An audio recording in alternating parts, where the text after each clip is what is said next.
আসসালামু আলাইকুম। ডক্টর মিজানুর রহমান আজহারী একজন পরিচিত মুখ, অনেকের কাছে প্রিয়। তার ওয়াজ মাহফিল, তার তাফসির মাহফিল শুনতে বাধ্য কিনা আমি, আমাকে বাধ্য করা যাবে কিনা, আমি তার বক্তব্য, তার ওয়াজ শুনতে বাধ্য নই। এই কথাটা তিনি নিজেই বলেছেন। কিভাবে বলেছেন, কোন প্রেক্ষিতে বলেছেন একটু ধারণা দেবো। তারপরে ওনার যে ওয়াজ মাহফিল যখন হয় তখন লক্ষ লক্ষ মানুষ, শুধু হাজার হাজার বললে ভুল হবে, লক্ষ লক্ষ মানুষ তার ওয়াজ মাহফিল শোনার জন্য তার যেখানে ময়দান সেখানে চলে যান, ওয়াজের ময়দানে চলে যান। এখানে যাওয়ার পর অনেক বিপত্তি ঘটে, অনেক মানুষের মোবাইল হারিয়ে যায়, মূল্যবান জিনিসপত্র হারিয়ে যায়। সেই মোবাইল হারানোর ক্ষেত্রে নিয়ে দেখা যাচ্ছে যে ছিনতাইকারী, যারা ছিনতাইকারী বা চুরি করে তাদেরকে ধরা হয়, আবার অনেকের ধরা পড়ে না, তারা থানায় জিডি করেন। এই জিডি করার পরে এই লোক কি অবস্থায় থাকে, কেন মোবাইলটা উদ্ধার হচ্ছে না, কিভাবে উদ্ধার হবে, এই বিষয়গুলো নিয়ে একটু ধারণা দেবো। প্রথমত বলি যে আমি যে কথা বললাম যে ডক্টর মিজানুর আজহারী ওয়াজ শুনতে আমি বাধ্য কিনা, তিনি নিজেই বলেছেন যে আমার যখন মাহফিল হয় এই মাহফিলের ময়দানের ভিতরেই মাইকগুলো দেওয়ার চেষ্টা করবেন, এই মাইকগুলো বাইরে দিবেন না। অর্থাৎ যেখানে ওয়াজ মাহফিল হয় এখান থেকে প্রায় 2 কিলোমিটার 3 কিলোমিটার দূরেও অনেক সময় মাইক দিয়ে থাকেন, অতি উৎসাহী মানুষ যারা থাকেন তারা দিয়ে থাকেন। দেখা যাচ্ছেন যে যেখানে মাইকটি দিলেন ওখানে কিন্তু যে মুখ করে মাইকটি দিচ্ছেন ওই মুখের মধ্যে দেখা যাচ্ছে যে একজন অসুস্থ রোগী আছেন, একটা হাসপাতাল আছেন, ছোট্ট একটা বাচ্চা আছে অসুস্থ, অথবা অমুসলিমের বাড়ি আছে ওখানে। এই যিনি অমুসলিম তিনি তো ওনার ওয়াজ শুনতে বাধ্য না। তিনি এই কথাটাই বোঝাতে চেষ্টা করেছেন। তার যে ভেরিফাইড পেজ আছে, পেজের মধ্যে তিনি লিখেছেন যে এদেরকে বাধ্য করবেন না, ইসলামের সৌন্দর্যকে বিনষ্ট করবেন না। আমার ওয়াজ শুধুমাত্র আমার যেখানে ওয়াজ হবে, যে ময়দানে হবে, এই ময়দানের মধ্যেই যেন সীমাবদ্ধ থাকে। মাইকগুলো অনেক দূরে, বাইরে কোথাও দিবেন না, তাতে করে ইসলামের সৌন্দর্য বিনষ্ট হয়, কাউকে বাধ্য করানো যাবে না। এটা হচ্ছে তার বক্তব্য। আমরা এর আগেও দেখেছি যে ওয়াজ না, বিশেষ বিশেষ দিনে দেখা যাচ্ছে অহেতুক মাইক বাজতো, বিভিন্ন পাড়ায় মহল্লা মাইক বাজতো, যেখানে সবাই শুনতে বাধ্য না, কিন্তু কিছু কিছু গান শোনা যেত। তো এইটা বাধ্য করা যাবে না। উনি নিজে বলেছেন, খুব ভালো লেগেছে তার কথাটা, খুবই ভালো লেগেছে। এমনিতে তার ওয়াজ, তার কথা সবকিছুই ভালো লাগে, সবকিছুই ভালো, কিন্তু এই যে কথাটা বলেছেন এটা আরো মুগ্ধ করেছে আমাকে। এই জন্য আমার তার যে মুগ্ধতা, তার কথায় যে মুগ্ধ হয়েছে কথাটা শোনার পরে আমার ভালো লেগেছে। কেননা অসহায় কিছু মানুষ থাকে, একদম অসহায় হয়ে যায় যখন বিছানায় শুয়ে থাকে, খুব অসুস্থ, ওই সময় তার কানের কাছে সব অনবরত একটা না 2 ঘন্টা 4 ঘন্টা একটা মাইক বাজবে, বলতেও পারে না যেটা বন্ধ করেন, সইতে পারতেছে না, এরকম অনেক সময় হয়ে থাকে। তো এই কথাটা উনি অনুধাবন করতে পেরেছেন, এই জন্য আমি আরো ভালো লাগলো যে উনি এই কথাটা নিজে থেকে বলেছেন। অন্য কেউ বললে সমস্যা হতে পারে, উনি নিজে থেকে বলেছেন, এটা ভালো লাগার বিষয়, আমার খুব নাড়া দিয়েছে। আমি এগুলো বেশি কথা বলতে চাচ্ছিলাম না, তারপরেও যেহেতু ওনার এই কথাটা আমাকে নাড়া দিয়েছে, এই জন্য আপনাদেরকেও শেয়ার করলাম।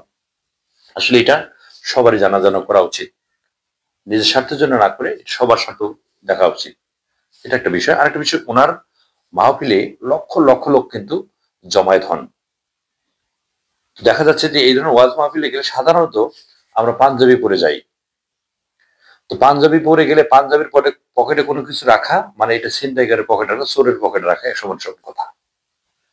পাঞ্জাবির সাইড পকেটে যদি কোনো কিছু রাখেন, মনে করলেন এটা চোরের কাছে রাখলেন, চোরের কাছে জমা রাখলেন, এরকম মনে হয়, আমার মনে হয়। কেন মনে হয়?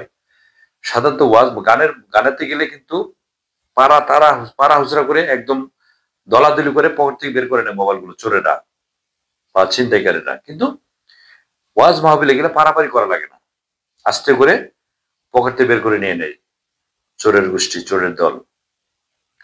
তো এই কারণে আমার মনে হয় মোবাইলে যখন যাবেন ওয়াজ মাহফিলে, প্রথমত যারা ওয়াজ মাহফিলে ওয়াজ শুনতে যান, মোবাইলটা সতর্ক রাখবেন, পাঞ্জাবির এই পকেটে বা ডান পাশে বাম পাশে পকেটে না রাখার চেষ্টা করবেন, হাতে রাখার চেষ্টা করবেন, অথবা প্যান্টের পকেটে রাখার চেষ্টা করবেন।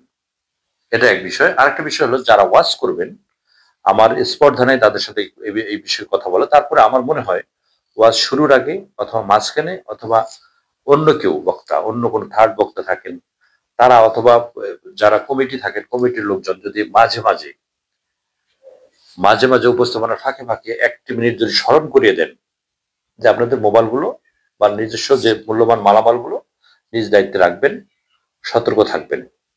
এটুকু যদি একটু ওয়াজ মাহফিলের ফাঁকে ফাঁকে একটু সচেতন করে দেওয়া যায়, একটু সতর্ক করে দেওয়া যায়, আমার মনে হয় এই জিনিসগুলো কম হবে। কেননা এই লক্ষ লক্ষ লোকের মাঝখানে দেখা যাচ্ছে যে 100, 200, 400, 500 মোবাইল হারিয়ে যায়। এই যে মোবাইলগুলো যখন হারায়, দেখা যাচ্ছে পরের দিন যে থানা এলাকায় এই ওয়াজ মাহফিল হয়েছে সেই থানায় ভেরি লেগে যায় জিডি করার জন্য, যে আমার মোবাইল হারিয়েছে, আমার মোবাইল হারিয়েছে। জিডি করার পর পরে কিন্তু হেরিক লেগে যায় যার কাছে জিডি আছে সেই অফিসারের কাছে ফোন করে যে আমার মোবাইলটা হারিয়ে গেছে, পাইছেন কিনা, কি অবস্থা, কত দূর অগ্রগতি, এই ধরনের ফোন করা শুরু করেন। আমার মনে হয় এই জিনিসগুলো বন্ধ হবে কখন, যদি আপনি একটু সতর্ক থাকেন, একটু সচেতন হন। যখন যাবেন তখন যদি একটু সতর্ক থাকেন যে আমার মোবাইলটা যদি হারিয়ে যায়, মোবাইলের যদি অ্যালার্ট থাকেন, আপনার মোবাইলে যদি টাকা থাকে, টাকা যদি হারিয়ে যায়, একটু খেয়াল রাখেন, একটু সতর্ক থাকেন, দেখবেন যে হারাবে না। তাহলে আপনার থানায় যা রাখবে না, জিডি করা লাগবে না। হ্যাঁ, জিডি করার পরে আপনার কাজ কি? জিডি করার পরে শুধুমাত্র ওয়েট করতে হবে, আর কিছু করার নেই। যে চোর চুরি করে সে কিন্তু তার পালানোর পথ তৈরি করে চুরি করে। এই মোবাইলটা সে কিভাবে তার নিজের কাছে রাখতে পারবে, কিভাবে তার নিজের উদ্দেশ্যটা হাসিল করতে, সেইভাবে কিন্তু সেই চিন্তা করে মোবাইলটা চুরি করে। তথ্য প্রযুক্তির ব্যবহার করে এটা বের বের করতে হয়, একটু সময়ের বিষয় আসে। সে কারণে একটু ধৈর্য ধরতে হবে। যারা এই ধরনের মোবাইল হারিয়ে যায়, জিডি করেন, একটু ধৈর্য ধরতে হবে। পাশাপাশি যে অফিসার দায়িত্বে থাকবেন তার সাথে একটু হাই হ্যালো করবেন মাঝে মাঝে, দেখবেন যে একটা সময় নিয়ে ওই সময়ের মধ্যে হয়তো বের হয়ে যেতে, যদি মোবাইলটা ব্যবহার হতে থাকে সেক্ষেত্রে আপনি পেতে পারেন, আবার নাও পেতে পারেন। মোবাইল হারানো জিডি করলেই যে আপনি মোবাইল পারেন এমনটা না, পেতেও পারেন, নাও পেতে পারেন। কিন্তু একটু ধৈর্য ধরতে হবে। যার কাছে এটা অভিযোগ আছে তার সাথে আপনার যোগাযোগ রাখতে হবে, এটা হলো বিষয়। সবচেয়ে বড় কথা হলো শুধু ওয়াজ মাহফিল না, যে কোনো প্রোগ্রামে, যে কোনো জনবহুল এলাকায়, জনসমাগম যেখানে হয় সেখানে যখন আমরা প্রবেশ করব, আমরা একটু নিজের যে মূল্যবান জিনিসগুলো থাকে, হাতঘড়ি, মোবাইল, আংটি, টাকা পয়সা, এগুলো আমরা একটু সচেতনতার সাথে, সতর্কতার সাথে এগুলো ব্যবহার করবো। তা নাহলে কিন্তু যে কোনো সময় খোয়া যেতে পারে। যে যেখানে আছেন ভালো থাকবেন, সুস্থ থাকবেন, নিরাপদে পথ চলুন। পাশাপাশি ভিডিওটা শেয়ার করে অন্যকে জানার চেষ্টা করবেন। ভালো থাকবেন। আসসালামু আলাইকুম।